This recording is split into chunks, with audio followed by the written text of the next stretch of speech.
अगर आज हम वीडियो रिकॉर्डिंग करना स्टार्ट नहीं करते तो शायद बहुत लेट हो जाती। आज हम आपको एक कहानी सुनाते हैं, एक ऐसे लड़के की जो करना तो बहुत कुछ चाहता है पर कर कुछ नहीं पाता। मेरी कहानी थोड़ी डिफरेंट है। हर कोई स्ट्रगल करता है और अचीव कर लेता है अपना ड्रीम, और हम स्ट्रगल करने के बाद इस मकाम पे हैं कि हम अचीव कर सकते हैं, पर हम खुद ही डाउन हो गए हैं। रीज़न? नफ्स। नफ्स एक ऐसी चीज़ है, अगर आप उसको काबू कर लो तो हाँ, आप सक्सेस हो सकते हो। अगर नफ्स आपको काबू कर ले तो फिर आप बर्बाद हो सकते हो। पर मुझे लगता है अगर अब स्टार्ट नहीं किए तो सब तबाह हो जाएगा। मेरा ड्रीम। आज ना हम आपको वो वादा बताते हैं जो हम बचपन में किए थे अपनी अम्मी से। एक बार ना अम्मी खाना बना रही थी और शायद ना डब्बे में नमक बहुत कम था, लाइक मतलब बस ख़त्म हो गया था, एक दो चम्मच बचा हुआ था। तो हम अम्मी से बोली थी ना, अम्मी जब हम बड़े हो जाएंगे ना तो आपका राशन हमेशा फुल रहेगा, मतलब हम बहुत पैसा कमाएंगे, आपका राशन हमेशा फुल रहेगा। तो वो वादा मुझे आज भी याद है, पता नहीं अम्मी को याद है कि नहीं, मुझे आज भी याद है। आज संडे है। आज हम सुबह से ही लेटे थे और अचानक से अम्मी से किया हुआ वादा याद आ गया। तो मतलब आंखें भर गई मेरी। और अब सोचे कि अब स्टार्ट करते हैं और बिल्कुल शुरू से स्टार्ट करते हैं, बिल्कुल जर्नी लिखते हैं अपनी, और आप सबको बताते हैं हर वो कहानी जो कोई नहीं जानता। इस जर्नी में आप सब मेरे साथ होने वाले हो, तो हम चाहते हैं कि आपको सब कुछ पता हो, एवरीथिंग। तो बिल्कुल स्टार्ट से स्टार्ट करते हैं, बिल्कुल शुरू से, जब आज से 10 से 15 साल पहले जब हम अपने पुराने वाले घर में रहते थे। और फिक्र मत कीजिएगा, इतना डिटेल नहीं बताएंगे। मुझे ना बचपन से ही अमीर बनने का बड़ा शौक था, और इसका रीज़न ये भी था कि हम हमेशा से अपने वालिदैन को स्ट्रगल करते हुए ही देखते थे, और तभी से हम अपना मन बना चुके थे कि जब हम बड़े होंगे तो इंशाल्लाह ये सारा स्ट्रगल, सारी प्रॉब्लम सब खत्म कर देंगे। सब कुछ सही चल रहा था। अब वो बाहर काम करते थे, अम्मी घर पर साड़ी बनाती थी, हम स्कूल जाते थे। फिर मेरे घर पर शुरू हुई लड़ाई, मतलब खानदान वाली, जो हर किसी के घर में होती है। मुझे ये नहीं समझ आता है लोग कैसे भूल जाते हैं कि मुझे मरकर अल्लाह को मुंह भी दिखाना है। और उसी लड़ाई में मेरी पढ़ाई छूटी, मेरा घर छूटा, सब कुछ तबाह हो गया हम लोगों का। फिर एक वक्त ऐसा आया कि हम लोगों को लगता था कि अब हम लोगों का घर भी चला जाएगा और हम लोगों को किराए पर रहना पड़ेगा। आज हम आपसे कुछ नहीं छुपाएंगे, कुछ भी नहीं छुपाएंगे। उस टाइम हम बहुत छोटे थे और मुझे नहीं पता था कि दुआ कैसे करते हैं, अल्लाह ताला से दुआ कैसे मांगते हैं।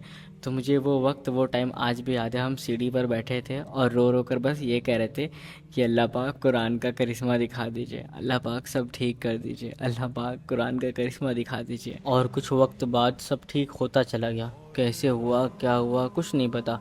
बस धीरे धीरे सब ठीक होता गया। हमें हमारा घर मिल गया और सब ठीक होने के बाद हम लोग फिर से वहीं पर आ गए जहाँ से शुरू किए थे, यानी पैसे की प्रॉब्लम। और अब मेरे पास बस दो ऑप्शन थे, या तो हम अपनी पढ़ाई को कंटिन्यू करें घर की ऐसी हालत को देखते हुए, या फिर पढ़ाई को ड्रॉप कर दें और काम पर लग जाएं।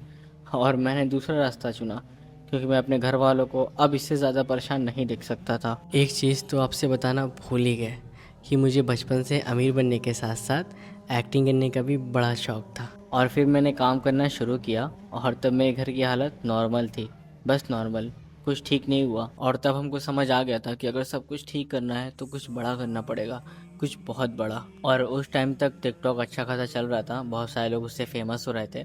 तो मैंने भी एक अकाउंट बना लिया और मैं अपने दोस्तों के साथ, कभी अपने भाई के साथ मिल करके वहाँ पे वीडियोस बनाता था।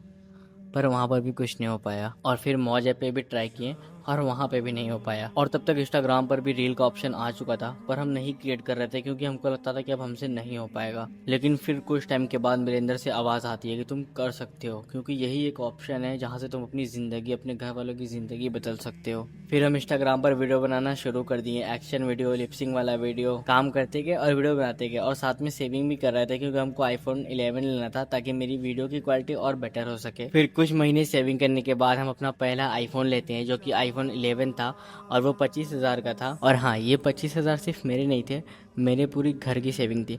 अम्मी ने दे दिया था कि शायद लड़का कुछ कर लेगा। और अब आपको लग रहा होगा कि अब तो सब सही चल रहा है ना? पर यहीं से तो असली डाउनफॉल शुरू होता है मेरा, क्योंकि एक साल तक वीडियो बनाने के बाद भी कुछ नहीं हो पाया था। 500 से 600 फॉलोअर्स हुए थे और हर वीडियोस पे 400, 300, 500 व्यूज़ आती थी। एक साल तक कंटिन्यू काम किए थे और ये हालत थी अकाउंट की। और घर की सेविंग से फ़ोन लिए थे तो वो भी प्रेशर था। तो फाइनली लास्ट में हम फ़ोन भी सेल कर देते हैं अपना। सब छोड़ने के साथ साथ अपना घर भी छोड़ दिए थे, इस उम्मीद से कि जितना बर्बाद हुआ है शायद रिकवर हो जाए। पर जिस काम से गए थे वो काम मिला ही नहीं, और फिर बर्बाद करके चले आए। उसके बाद तो कई रात ऐसी गुजरी थी जब हम खाना भी नहीं खाते और बिना खाना खाए सो गए थे। और ये वो वक्त था जब हम अल्लाह पाक के फिर से बहुत करीब हो गए।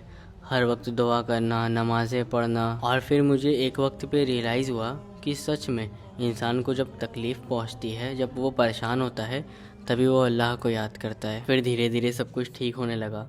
मेरे अच्छे दोस्त बने और हम सब ने मिल कर के पैसा जमा करके फिर से एक फ़ोन लिया और सब कुछ थोड़ा ठीक चल रहा था, सब कुछ ट्रैक पर आ रहा था और हम फिर से अल्लाह से दूर हो गए। जब जब सब कुछ ठीक होता था हम अल्लाह पाक से दूर हो जाते थे। शायद हम ठीक ही गलत रास्ते से होते थे। फिर मैंने नमाज़ पढ़ना शुरू किया और नमाज़ पढ़ने के साथ साथ वीडियोस भी बनाते थे। कौन सी एक्शन वाली, एटीट्यूड वाली, सॉन्ग वाली, म्यूज़िक वाली वीडियोस बनाते थे। और नमाज़ पढ़ने के बाद भी मुझे सुकून नहीं मिलता था। हम हमेशा बेचैन रहते थे कि कुछ तो गलत हो रहा है मेरी लाइफ में। और फिर मैंने अपनी लाइफ का सबसे बड़ा डिसीज़न लिया कि हम म्यूज़िक वीडियो बनाना छोड़ देंगे और अब से इस्लामिक वीडियो बनाएंगे। और आज जो है सब आपके सामने है। रिसेंटली अभी हम एक चैलेंज लिए हैं जिसमें हम खुद को बदल रहे हैं, जिसमें मेरी ये कोशिश होने वाली है कि हम अपनी नमाज को स्ट्रॉन्ग करें, अपने अखलाक को अच्छा करें, हर एक चीज़ बेटर करें जो मेरे अल्लाह को पसंद हो। खुद को बदलने का तो बहुत सारा रीज़न है, पर सबसे पहला तो यही है कि हमें अपने रब के सामने जाना है, हमें मरना है। इस दुनिया में हमें हमेशा नहीं रहना है। इसीलिए मैं अब हर रोज़ खुद से लड़ रहा हूँ, अपने नफ्स से लड़ रहा हूँ। मेरी लड़ाई बहुत बड़ी है। मेरी लड़ाई दुनिया वालों से नहीं है, मेरी लड़ाई खुद से है, खुद के नफ्स से है। और खुद को बदलने का दूसरा रीज़न तो ये है कि अल्लाह पाक कुरान में कहते हैं, ऐ मोमिनो, तुम दूसरों को भलाई का हुक्म देते हो और खुद वो काम नहीं करते। इसीलिए मैं पहले खुद को बदल रहा हूँ, क्योंकि एक मेरा बहुत बड़ा ड्रीम है, एक ऐसी वेब सीरीज़ बनाना जिसे देखने के बाद लोगों को इस दुनिया में आने का मकसद समझ आ जाए। एक ऐसी वेब सीरीज़ जिसे देखने के बाद लोग घुटने के बल गिर जाएं, सजदे में गिर जाएं, अपने रब के सामने झुक जाएं, अपने हाथों को उठा करके अपने रब से गुनाहों की माफ़ी मांगें। एक ऐसी वेब सीरीज़ जिसे देखने के बाद लोग अपने रब की तरफ दौड़ चलें। एक ऐसी वेब सीरीज़ जो पूरी दुनिया को पैगाम दे, पूरी दुनिया को बताए कि इस्लाम क्या है। इस्लाम वो नहीं जो तुम इन मुसलमानों को देखते हो, और इस्लाम कुछ और है जो तुम नहीं जानते। एक ऐसी वेब सीरीज़ बनाना मेरा सपना है। मुझे नहीं पता कि आप लोगों को ये बताना चाहिए था या नहीं, पर मैं अब थक गया था। मुझे लगा कि मुझे अपने लोगों को बताना चाहिए कि मेरा ड्रीम क्या है। और यही वो रीज़न है जिसकी वजह से मैंने एक चैलेंज लिया है, ख़ुद को बदलने का चैलेंज, और उसके साथ साथ 10 लाख रुपए कमाने का चैलेंज। और अभी मुझे बहुत पैसा कमाना है, क्योंकि कुछ भी करने के लिए मुझे पैसे की ज़रूरत है। मैंने एक छोटा बिजनेस स्टार्ट किया था और वो अभी फ्लॉप हो चुका है, और मुझे नहीं पता कि अब हम पैसा कैसे कमाने वाले हैं। और अभी मेरे पास इतना पैसा भी नहीं है कि हम कोई बिजनेस स्टार्ट कर सकें। तो अभी हम सोच रहे थे कि यूट्यूब पर अच्छे से मेहनत करते हैं, क्योंकि ये वक्त बहुत तेज़ी से जा रहा है। देखते हैं यूट्यूब पर क्या क्या कंटेंट पोस्ट करते हैं। बस यही थी मेरी एक छोटी सी कहानी। उम्मीद है आप सब मेरा साथ देंगे। अगर मेरे लिए कोई सजेशन होगा तो ज़रूर बताइएगा। बचपन में जो ड्रीम था मेरा, वो अभी भी है, बस अब थोड़ा चेंज हो गया है। अब मुझे अपने लोगों के लिए काम करना है। एक बार आप अपनी नज़रें उठा करके देखो क्या हो गया है इस कौम को, क्या हो गया है आज के नौजवानों को।